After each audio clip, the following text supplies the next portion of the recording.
बंधुओं, पति पत्नी में झगड़ा होना सामान्य बात है। लेकिन अगर यह झगड़ा, घर का झगड़ा अगर न्याय के मंदिर तक पहुंच जाए तो उसमें थोड़ा आश्चर्य होता है। और आश्चर्य नहीं, ये तो स्वाभाविक भी होता है। आजकल तो हजारों केस न्यायालय में चल रहे हैं और आजकल आपस में तलाक की प्रक्रिया भी हो रही है।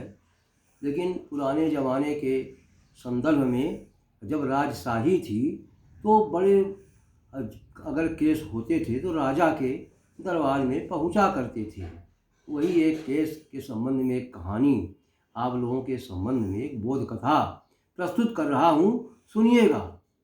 एक राजा के दरबार में एक पति पत्नी झगड़ा करते हुए आए। महाराज से न्याय की गुहार लगाते हुए पति कहने लगा कि मैं अब रोज रोज के झगड़ों से थक गया हूँ। मेरी पत्नी पूरे मोहल्ले में भी झगड़ा करती रहती है।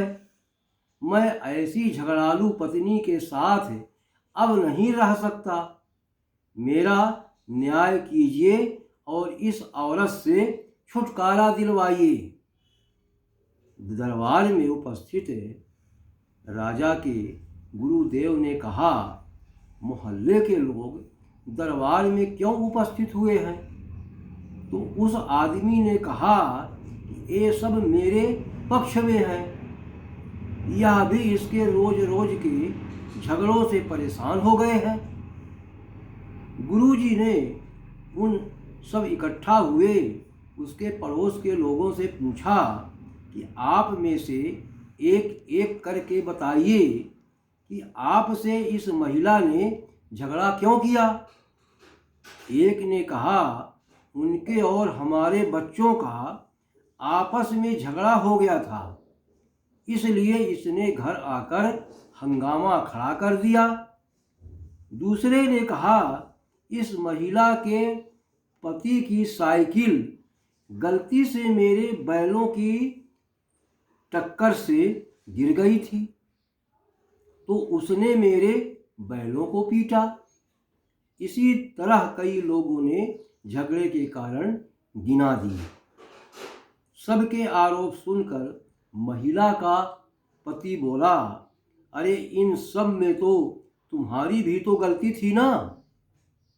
सब बोले, तुम्हारी पत्नी ने जितना भी झगड़ा किया है वह सब तुम्हारे लिए और तुम्हारे परिवार के लिए ही किया है।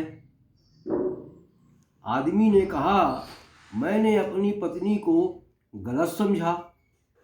तब गुरुदेव ने कहा, हमें सिक्के के दोनों पहलू देखना चाहिए और आवेश में आकर आपा नहीं खोना चाहिए।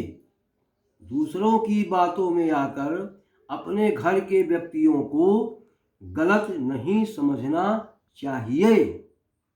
बंधुओं, अक्सर होता है कि पत्नी बाहर के लोगों पर ज़्यादा विश्वास कर लेती है और उनकी वकील बन जाती है और अच्छा बुरा नहीं सोचती है और घर के लोगों को ही डांटना शुरू कर देती है।